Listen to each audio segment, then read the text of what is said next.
Hello, everyone, and welcome to Growing Together, gardening podcast with me, John Lamb, and Don Kinsler, a lifelong gardener and the North Dakota State University Extension horticulturist for Cass County. Don, how are you doing today? I'm doing well. I'm excited because I've got seedlings growing under lights in our basement. Now, of course, January isn't the time to start tomatoes and some of the things like that. But I've got begonias, which take a long time. They come up just tiny little seedlings, and the seed is powder-like. Oh. And so they need to be started January or February at the latest. So, yes, I'm checking each day for the little begonia seedlings to be visible. It's good to kind of have that process. You're having things to do. You're keeping busy with things, but also you're going to start seeing that growth here. Yes, I can see spring from here. Yes, exactly. And it's in your own home. You don't even have to leave your own home. Very own basement, yes. And we've mentioned before, but that's my greenhouse down in the basement. Someday I'd like to have a greenhouse. But in the meantime, viewing plants under lights in the basement is my greenhouse. I'm doing well. How about you, John? Yeah, well, we haven't started any seeds yet, but we're thinking about it. There are some things that we're looking at. We haven't really come up with a whole plan yet, but there are some things that we're looking forward to. Got any seed catalogs yet? Don't have any seed catalogs yet. We could. I know you do. Of course, they cost a lot to print for companies, and I found if I don't order a year or two, then I fall off the mailing list. But most of them we can access online too. Yep. So I'll do that. Yeah, I think, now that we're maybe heading into some cooler weather, maybe it'll be a good time to stay inside and draw up plans for our garden and talk about what we want to be planning here in 2025. And that's what we're going to be talking about today. We're going to be talking about some trends for the upcoming gardening year, and year in general, both outside and inside, what people will be growing and how that'll be looking for. And the thing that I like about these gardening trends, just kind of exploring and examining what people have to say about what are trends that are coming up or predicted, is it's inspirational. Yeah. I don't pretend to be the most trendy guy around, but when we talk about these gardening trends, it gives me inspiration, things to try. Maybe there's a trend that and of course, it becomes a trend because lots of people are doing it or interested in it. It gives me the inspiration to try new things also. Yeah, and we're talking about trends. We're not talking about innovation. So none of this is necessarily groundbreaking, but maybe there will be some things that we will start seeing more of and maybe less of, in the upcoming year. And that's kind of some of the things that we want to be talking about today. So talk a little bit about where we look for our sources. Well, one of the sources that always gets sent to me, writing the garden column, is I get sent a link to the Garden Media Group, which does a trend forecast each year. And they've got a pretty good track record. Over the last few years, they've forecasted the trend in raised bed gardening, the increased trend in producing our own vegetables, container gardenings, the use of native plants. They've kind of forecast each of those. So they have a pretty good track record of what's going on. So it makes for fascinating discussion. And if that name sounds familiar, back in December, we did kind of a year in review where we looked at what some of Garden Media Group's because it is interesting to see for 2024. How did their trends stack up? Yeah. Did it actually materialize or just didn't it? And so they do have a pretty good track record. So it is fun to see what's upcoming for 2025. And gardening is not like the movies or music where things can pop up and then they're gone. You will say at the end of the year, whatever happened to that person? I mean, plants are with us. They'll be around, but maybe we'll say, oh, well, we didn't see that like we thought maybe we would. Well, that's true because, gardening doesn't actually turn on a dime. No, that's for sure. No. Well, yeah, exactly. A lot of these plants, these have been trends that have been in the process for years and years and years as some of these plants are being cultivated and grown and marketed, and that all that stuff it's a big machinery. It's a big wheel that's coming around. Yeah, exactly. So it's fun to see what the Garden Media Group does, and of course we had to see what Martha Stewart our old trending. Friend Martha so we're Stewart. Going to work into that a little bit. I love Martha, and of course then there's a garden design organization also. So we'll kind of blend some of those all in together and try to pull out what exactly can we expect. Well, let's dive in. What did you find? What were some of the things that you found? Well, the Garden Media Group calls the entire year Nature's Renaissance. And so they identified 8 trends that they felt were going to be big. And the first one they called social retreat. And they go on to describe where many of us have become kind of overwhelmed with constant connectivity. Gosh, we've got, Facebook, TikTok, Twitter, X. We are almost overwhelmed with content. And sometimes it can be addictive, to see what people are saying on Facebook and to follow all these different things. And many people are feeling kind of a sense of being overwhelmed. So retreating means kind of pulling out of some of these things, and that people are looking for kind of a more authentic connection. So maybe doing a little less of things online, or at least on these social media types of online things, and maybe connecting with people in person, or if they're doing it online, maybe with a group that has similar interests as they do, an online houseplant group, or maybe it's in community gardens, gardening in person with people.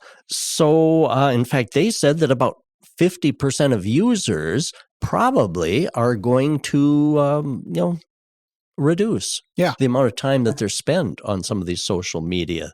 Well, we've talked about one social media group here locally, the Fargo Houseplants?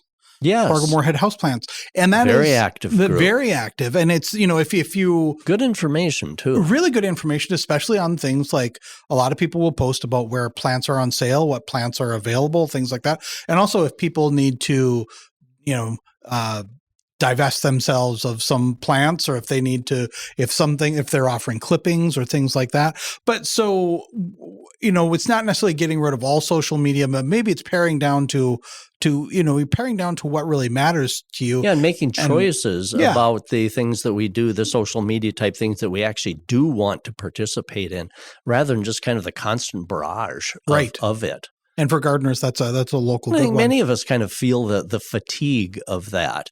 And so I think many gardeners tend to kind of like a little bit of peace and quiet. And so I think many of us are going to just kind of retreat from some of the social media type things. Well, I think that was one of the things that came up on the gardendesigns.com. One of their suggestions was kind of the similar, but focus on mental well-being in the garden. Yes. And, using the garden as a place to either reset or to calm your mind. That's my own best therapy. It is. It's great therapy. And we've talked about this before, how relaxing something like weeding can be. I don't mind weeding. I really don't, because it's kind of fascinating. I mean, I don't want them to get ahead of me because that's a major pain, but just weeding and getting them when they're tiny, it's a sense of accomplishment. It can be kind of like eating popcorn. It's kind of addictive. You want to keep going. I got to say, I've been reading the new Louise Erdrich book, The Mighty Red, and one of the characters there is, she comes from limited means, but she takes great pride in her garden, especially weeding. And she said how she'll slowly pull out the big weeds because she loves that satisfaction of getting it all out by its roots and pulling all of it out. I could relate to that when I was reading. I smiled. Can't you though? When you grab a weed and get it out by its roots, that is fulfilling. Yeah. So that was one of the things. And of course, the second one on the Garden Media Group, kind of somewhat related to all this, and that's music. Music while you're gardening. Do you listen to music while you're gardening? Sometimes, not often. I don't have good headphones. I should get some earbuds. So I don't want to be making a lot of noise especially if I'm out weeding earlier in the morning, or you don't have a boombox. Don't have that. Don't have the stereo next to me. Well, when I'm down in our basement greenhouse working with seedlings or transplanting, I like some music. Mm-hmm. But outdoors myself, I kind of enjoy hearing the sounds of the neighborhood. Yeah. A dog barking, people walking by, maybe people wave and say hi. And so I kind of don't want to be listening to music at that time because I enjoy kind of the sounds of nature. But I can see where people would get into it. Yeah. And pop seems to be the genre that was most popular. I would have assumed it was classical. So that's an interesting. Pop is good. But I mean, you can relax. And if you hear a song that you really like, you can sing along to it. And maybe Sure. that makes some sense. And of course, there's a lot of research that was done. Plants seem to like music. There are some research studies that actually indicate that these sound vibrations and things that are occurring can have some positive effects. I don't think it's dramatic, such as, if you put two plants at opposite ends of the yard and have a boombox going next to the one, it's necessarily going to be twice as big. But there's some subtle research that was done, like in greenhouses on different agronomic crops that did improve them. We should do a podcast on that sometime. Yeah. Yeah, all about music and plants. Yeah, that would be really fascinating. As I recall, I think they did prefer Beethoven over the Beatles. Or hard rock type things. Yeah. So, interesting. Although maybe if you blast hard rock on a thistle, it might pulverize it down. Be worth it, right? So anyway, music, that was an interesting trend. And now the next trend number 3, was fascinating to me. And that was the increasing popularity of looking at garden scenery and flower pictures that were generated by artificial intelligence, AI. Have you seen some of those photos that, for example, your screensaver on your monitor, and these beautiful photos? One of them comes to mind is rolling hills covered in blue flowers, and in the middle of that, slightly off center, photogenic, is a bonsai type tree, and it's just picturesque. There's not a thistle or quackgrass anywhere in sight. Nothing like that. And I mean, some of these are, generated very beautifully, and it's almost like nature, like we would imagine it. Yeah. But I mean, that's not how nature is. Nature has weeds. It has some branches that are broken and things. But it's interesting, the popularity of those AI-generated images. They're calming. Yep. Very soothing. And, but there's a problem that I've noticed with that. And I know on my Facebook feed, occasionally there will come up these beautiful photos. And I thought, oh, gosh, that's nice. For example, an iris photo. And somebody commented on it. They said, well, this is beautiful, but this is AI generated, isn't it? Because take a close look. Those iris flowers are on daffodil foliage. Okay, iris, foliage is, kind of sword-shaped, little bit broad, but sword-shaped. And daffodil foliage is smaller in diameter, kind of more rounded like, not sword-shaped. And so, it was AI generated, a beautiful iris, almost too beautiful. But it was. So if we're looking at some of those photos as an educational tool, we might need to look. Yeah, take a second look. Take a second at look. Some of those. But it's interesting. I found it interesting that they would identify this as a trend. But it kind of makes sense. Well, we certainly see, because I'm seeing it on my own Facebook. These photos, I certainly see and it. They don't indicate that they were AI generated until you look closer. You do have to look, and there's ways of spotting. Look really closely. Some things like that, looking at the leaves and then the stem and things like that. But one of the I see this a lot in decor. We are seeing more depictions of greenery, plants in decor, in art, and even on pottery in the house, on plates and things like that. So we are seeing it more and more, and some of that stuff is generated, mass produced, but it is more and more. I think one of the things about seeing AI is that it also, the same problem that social media can have is that it can make you feel like you're not doing good enough. Like if you see that garden, that picture perfect garden, and you think, I want that, and I look at mine, and mine does have Right. quack grass, or Is mine this does how have some. everybody else's is, and mine doesn't quite measure So up? don't, it's sugar. It's good in little bursts to give you a little bit of excitement, maybe. But don't good way of phrasing it, John. Don't lose sight of the value of growing what you can grow, and knowing that you grew it. There's really such a great feeling to that. It is, and that brings us to the next trend that I really like, and that's called lived in. A lived in trend. Now, that refers to our landscapes and our flower gardens and everything that are well established, that appear to be well established, because there's a charm of something that has existed for quite a few years rather than something that looks like it's newly planted. Even if it, like we just mentioned, even if it kind of has that little bit of a worn look, where everything isn't picture perfect, but that lived in, because when things are kind of lived in, and it's comforting, it's kind of like a comfortable old shoe, and if our landscape looks like that, and of course, ways that we accomplish that is to care for trees that are fairly well established, our shrubs that are quite well established. For example, deciduous type shrubs like dogwoods can get kind of overgrown or ratty looking, but they're easily rejuvenated. Yeah. So even our long established shrubs, lilacs, if they start to kind of look not so good anymore, we can just renew them, rejuvenate them, and we don't need to always start from scratch. So we can give that kind of well-established look. I get a kick out of it. Number of years ago, the Europeans, a European garden writer said, it really takes about 200 years to get a European garden really well established. Well, most of us in our home landscape, aren't going to enjoy the fruits 200 years later. But, in the meantime, we can look for and try to establish that. Okay, now other things that we can do is, with our home landscape, if you're kind of putting new things in, we don't want to overcrowd, because that's going to diminish each of the shrubs or perennials or trees. We don't want to overcrowd, but carefully look at the tags and the width and height that things will get. And yes, give them the space, but let them touch eventually.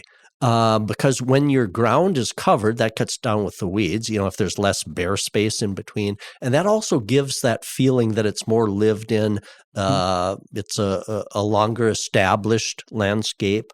So space very carefully, giving them the space, but don't overspace either. The other thing that's so interesting is Virginia Tech did a study, a property value study, and a well-landscaped home and property increases in value by about 12%, almost 13%. That's pretty substantial. So it increases the property value. And that's a long-held knowledge that a well-landscaped property, you'll get many more dollars, is what I'm trying to say. The payback when you is come there to sell. Yeah, exactly. it's a good investment. Is what we're saying in your home, which that's a lot of equity.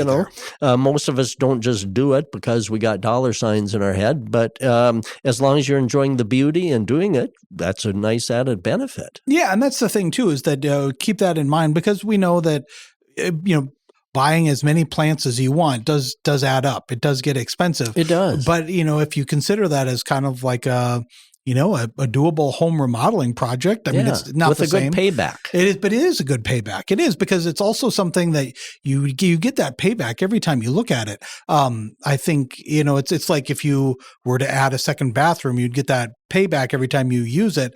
And with the garden, sometimes, like we've talked about, how relaxing it can be, how much aesthetic pleasure it can give you, and also the pleasure of knowing that you've done something with your hands. Yeah, so I really like that trend, the lived-in feel. I think that's a nice trend. Well, let's take a quick little break, and we'll come back more trends for 2025.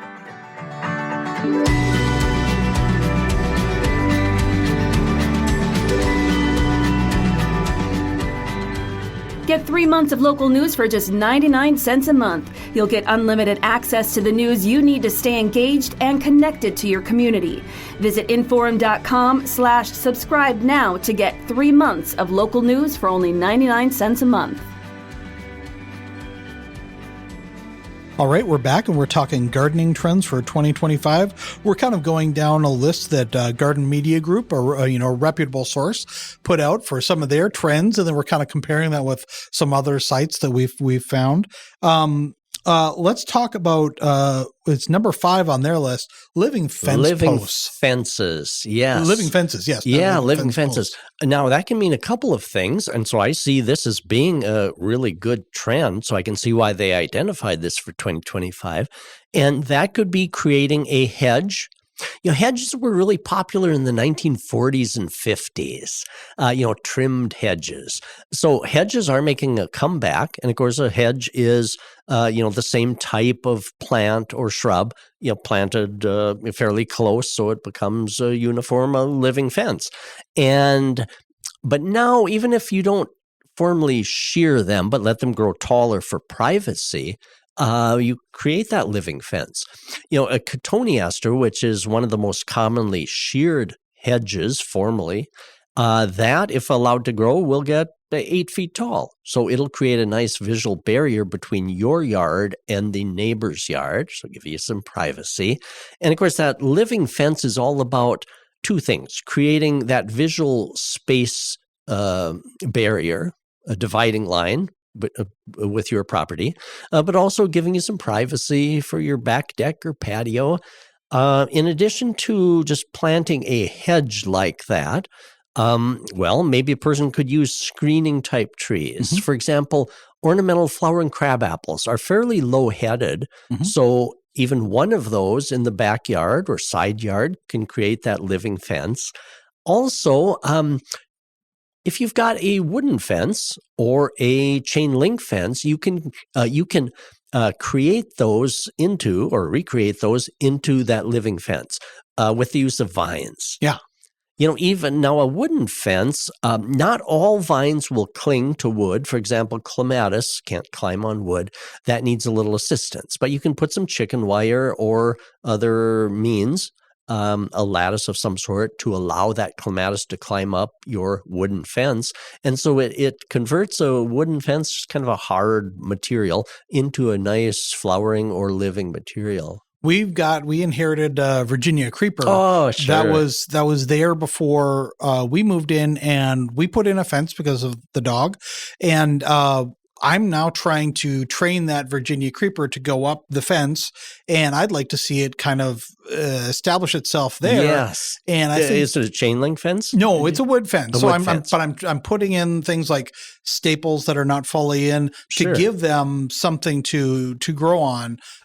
Virginia creeper can transform a fence, even like a chain link fence, which you can see through.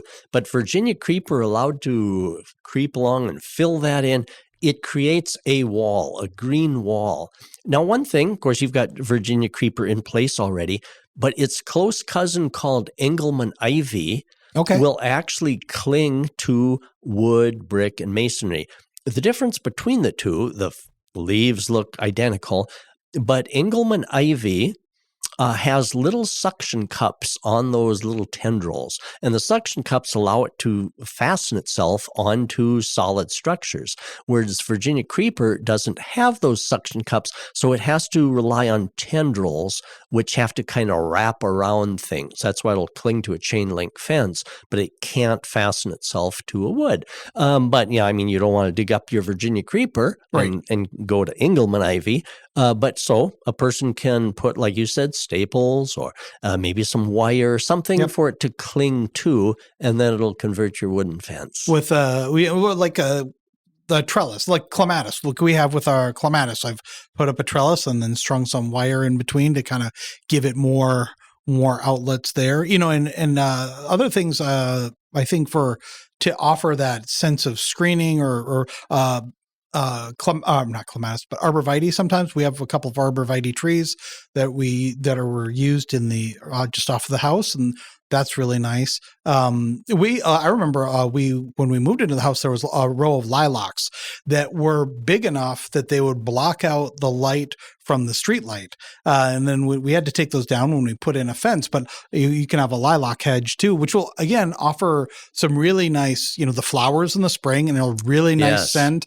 And with the arborvitae, they've become a real haven for the birds, especially cardinals. Your arborvitae are some of the most beautiful, biggest arborvitae that I have ever seen. When we did the remote from your yard, it was amazing. I enjoyed walking kind of under those. Yeah, talk about a very big, tall living fence. Yeah, They're those beautiful. are over 2 stories. Yeah. Yes, those are amazing. But yeah, so like there's things that you could do with that. Our friend Martha Stewart, one of her trends was green walls. So kind of like that.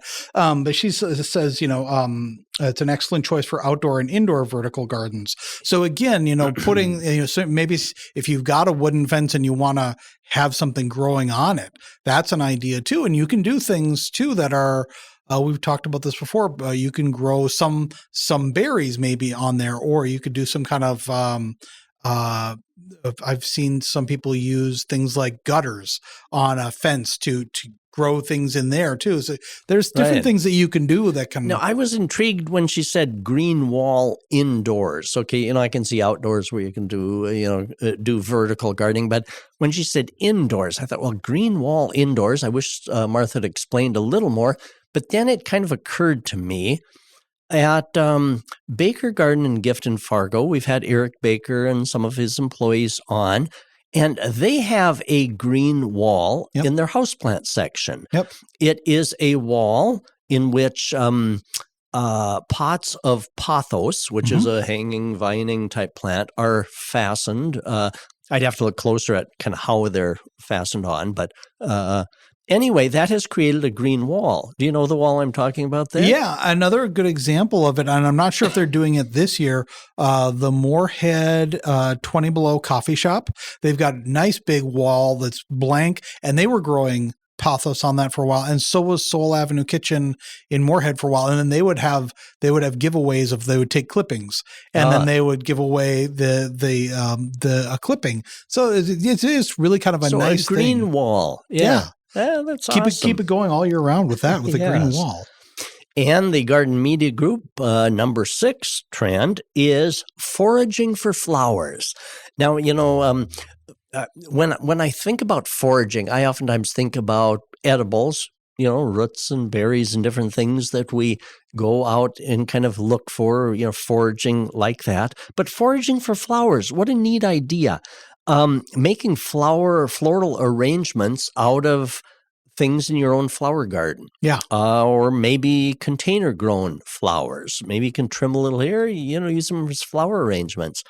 And of course, we'd need to be careful where we're foraging from. If you're not in your own yard, all right, then forage with permission only. And if you go out in the wild, make sure you're not stepping into poison ivy. Exactly, or removing a protected native orchid or something like that. So, but what an interesting trend, foraging for flowers. Yeah, I mean, and I think that kind of also leans into cut flower gardens, which are, you're not necessarily, we're going to try to do that this year with some kinds of flowers.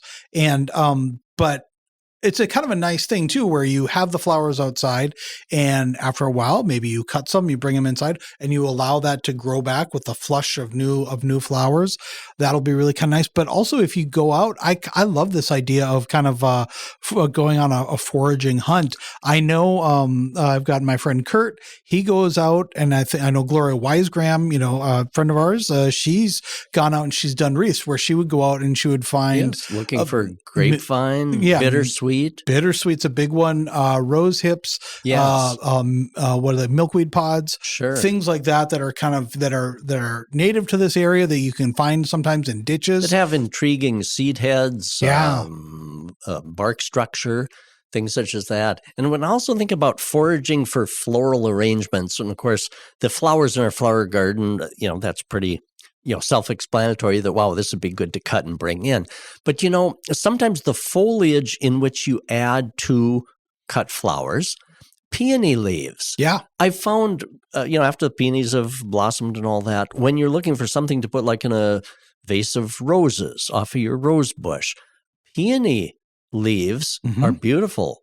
Waxy, nice kind of like waxy green. Well, a lot of people use eucalyptus leaves. Peony leaves are right there in your own yard. Right there in your own yard. Nice glossy green. They hold up well, and they make a really good contrast to many of the flowers. So I like this idea about foraging. Well, and then also you can do kind of as things pass, hydrangeas. You can dry hydrangea stems. Yeah, the dried. And those are kind of popular. People will use those in indoor plants. I think we'll be doing a show on dried flowers. Yes, we're working towards that too. So that's another great thing to look forward to. It is. What do you think of trend number 7 that is being termed holy moly plants? This is the one that, just reading through the list when you sent it along, stuck out the most. Well, at first I thought, when I read the title holy moly plants, I thought, wow, is this a plant that is like, wow, oh, holy moly. Yeah. But it refers to holes in the leaves of plants.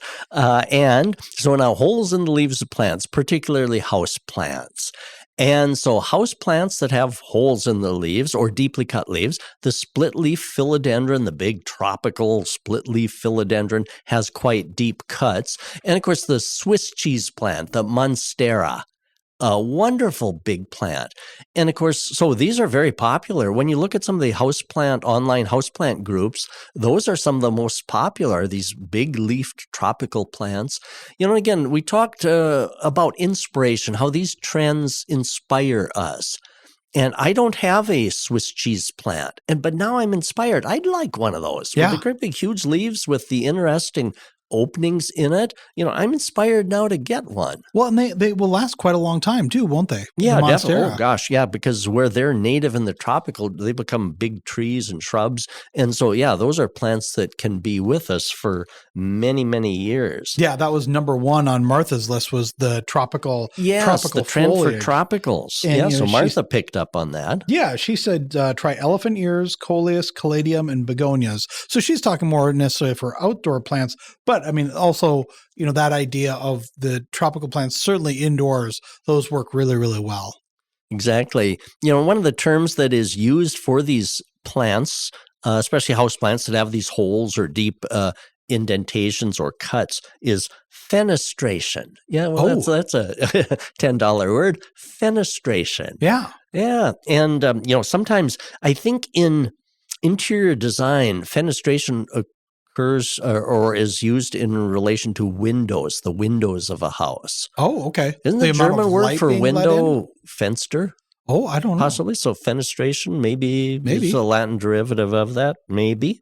So anyway, it's interesting that they also use that as the term for cut leaves, fenestration on that. So yeah, these terms are kind of interesting if we run into them in the future. Now this is an interesting one. They had this is the Garden Media Group. They had a color of the year too. Yes. Different people will do different colors of the year for indoor paint. And things like that. But so talk about their color of the year. 2025 color of the year for outdoor gardening is teal. Now, John, are you going to switch all your plants to kind of a teal theme? I got to say I'm not. That's not what I'm going to be doing. No, but it's interesting. The color teal is described by them as a bold color with synthetic quality. It bridges the realms of fantasy and reality, the serene blues of a Caribbean water, the freedom of vast skies, immersive depth of visual spaces. That's very poetic. Yeah, that's just awesome. And so it's said to align with calmness and serenity. So, the healing effects of gardening, that's a the theme mood that lifting. We're hearing yeah, that's year. a theme that we hear. So I can see where teal is a color that's trending. Now, in the flower garden or landscape, things that would lend themselves kind of to that I can see is, well, like there's a blue fescue ornamental grass that's fully hardy. And it's got that bluish teal tint to it. And so that's nice. Some of the other ornamental grasses also have kind of that bluish teal tint to them. Allium, the foliage of allium is kind of like that. And Brunera. Yeah. How do you pronounce that? I call it Brunera, but Brunera. But yeah. But you've got beautiful ones. That's on my wish list. Yeah. But you've got beautiful examples. You need a little shady yard. area for that, but that's you could do that. So I'm going to try to look for a shady area because yours is beautiful, and there are some teal colored cultivars of that hosta. There's some wonderful teal colored hostas as well. So yeah, I'm like you, John. I'm not going to convert my entire yard to teal. I'm not going to rip everything up and go with the color of the year. But I thought, well, gosh, given a chance, I might probably lean towards some of those colors for some new things. I've got space for a new hosta. Yeah. And that does sound like an intriguing color to include. Yeah. If you didn't want to repaint the interior of your house to go with the Pantone color of the year, which is mocha mousse. Mocha mousse. Maybe you can have a little teal pot outside. Or a teal hosta that'll last more than a year. Exactly. Well, let's take another quick break. When we come back, we're going to talk about some other trends that forecasters have predicted for 2025.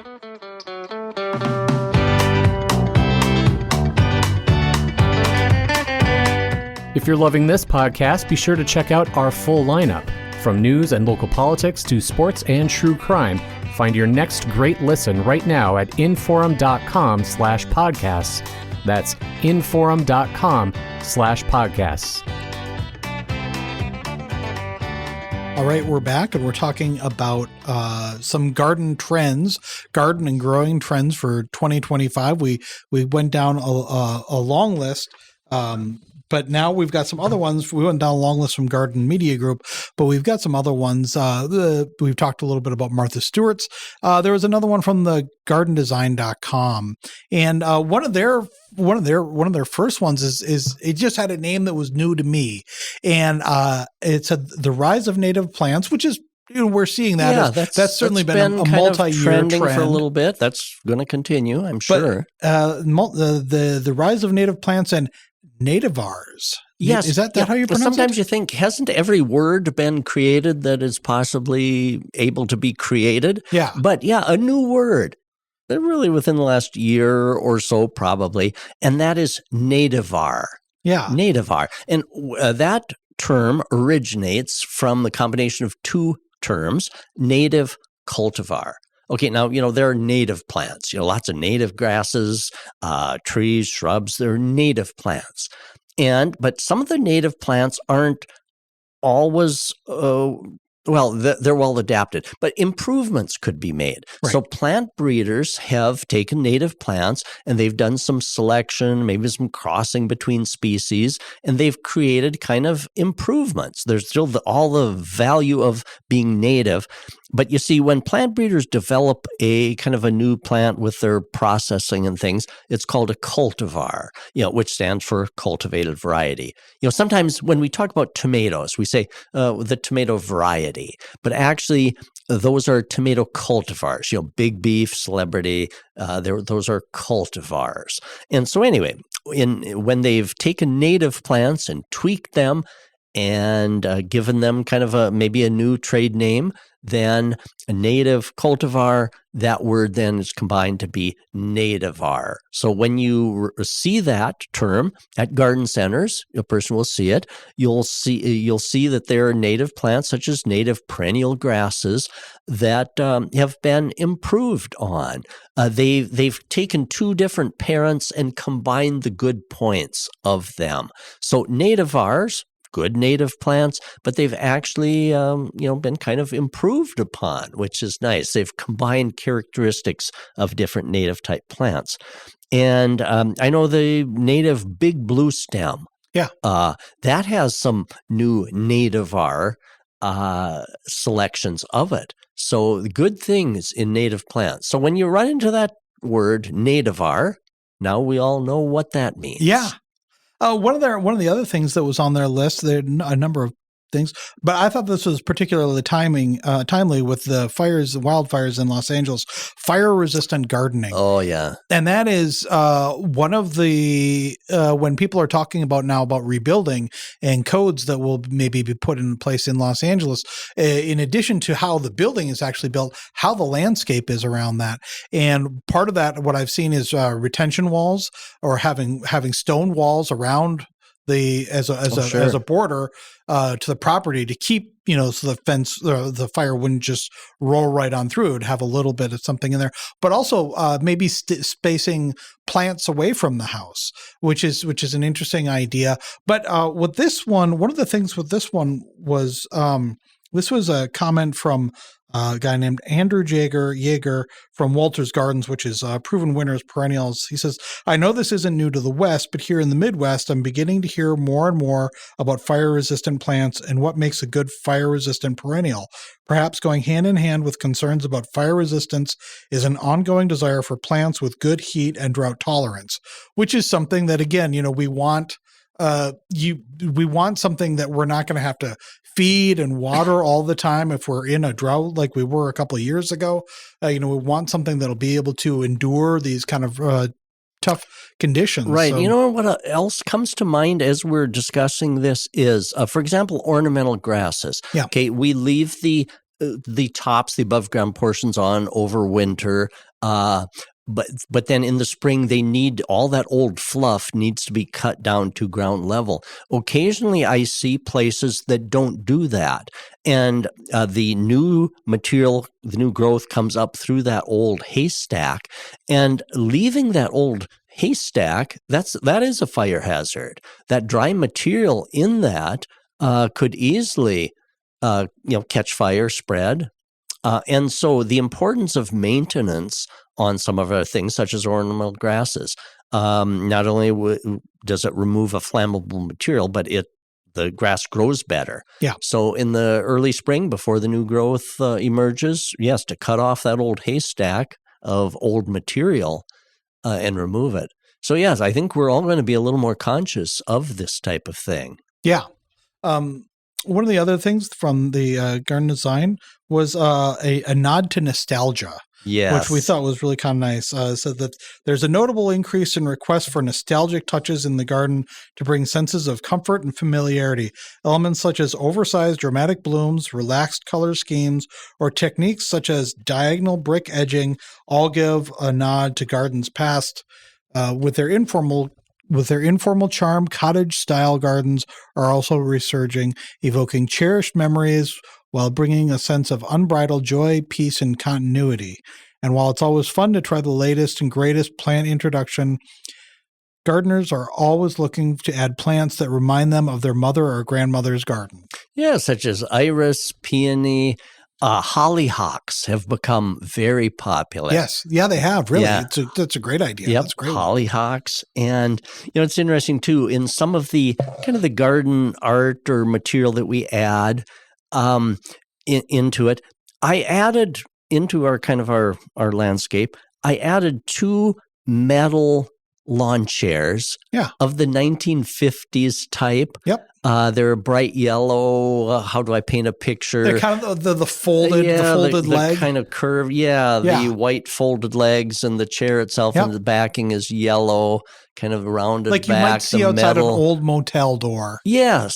That's it exactly. Yeah. And so anyway, I've enjoyed putting that in, and it gives a nice kind of a nostalgia type look. So I can see why that was a named trend. Yeah, Sam really, my girlfriend really likes the idea of one of our front gardens to be a cottage garden. Yes. And so having different things that are maybe a little bit more wispy, taller blooms on some things, having that is really kind of the first time that I kind of encountered that. And that kind of fits with another piece on the gardendesign.com, which is redefining perfection, finding harmony in a less tidy garden. So again, we're not talking about formal palace gardens here. We're talking about home gardens, and don't worry about being so. You don't have to be so fussy. You're not maybe you're not going to be on a garden tour, and that's okay. But you can have these things that you like and that maybe have a nostalgic appeal to you, that have a very personal connection that somebody else may not see, that they go together quite right. Exactly. To make it your own. Yeah. Even if it isn't somebody else's idea of perfection, it's a few of us would have the Buckingham Gardens, right. Buckingham Palace Gardens, and so that's okay. So when things aren't maybe totally perfect, but if it suits us, each of us, in our own yard, then that's good. One of the other things that they had on their list was portable plants, gardening while renting, and we've talked about this, that if you've got a patio, but I think also if you're renting a home for a short period of time, or a lake place where you can bring down a plant that's in a planter, and you don't have to worry about, like when it's time to go, you can just kind of pack it up and take it with along. you. Yeah, your beautiful flowering container. If you're moving midsummer, take it along. Yeah, so I think we both use containers outside too, and I think the having something that you can kind of move around is really nice too. It is. Yes, and I've got a good dolly for moving some of those things around because, sometimes you like to move it. If something's looking pretty good, well, move it up to where you can see it. And if something is kind of a failure, well, move it on out. Yeah. One of the last things on their list was grow your garden knowledge, exciting garden education opportunities. And Don, that's where you come in. That's where you will play a big part in people's 2025 trends. You do a number of webinars and educational. This is the nature of your job, is doing educational outreach. And these are for the community. You don't have to be a student to get involved in these things. You don't have to be That's right. So stay tuned, because starting Monday evening, February 24th, I'll be starting a 4-week series. And they'll be taped too, but it's fun to join live. I chose Monday evenings because sometimes there's less conflicts on a Monday evening. So Monday evening is at 7 o'clock, starting February 24th. I'll have a series of webinars, and we'll talk more about that in next week's, how to register and things. The first one will be on setting your garden calendar for 25, all the when-tos. When do we start our tomato plants? So when do we fertilize our lawn? When do you cut back ornamental grasses? When should you apply fungicide to your peonies so they don't get the mildew? So we'll look forward to that. And we all continue to learn. Count the day lost, you don't learn something new. So gardening is all about continuing to learn for all of us. Yeah. And, we talked a little bit about this earlier. One thing I want to add at the end here is that we talked about maybe some gardening websites that people use, or some gardening online groups. If the listeners out there, if they have suggestions on things that they've found good success with, that they've found a good community that'd be open to, that they'd like to get other people to join, send that along to us. And that would be great. We'd love to do a show on that, on different places we can get our information. And different communities that we can build up as gardeners. That would be great. Send me an email, donald.kinsler, KINZLER, at ndsu.edu. And thank you for those of you who do write in. And I think, John, in some of the future shows, we should feature a garden question of the week. That's a great idea. I think that would be really fun. Let's do that. That'd be really fun, because then we can kind of, you can offer up that advice right there on the show. Well, because in most cases, when each of us has a question, many other people have that same question. Right. If you have a question, you're not alone. Chances are. For sure. All right. Well, Don, thanks again for coming by, and it was great to talk to you again. Thank you, John, and thanks everyone for listening.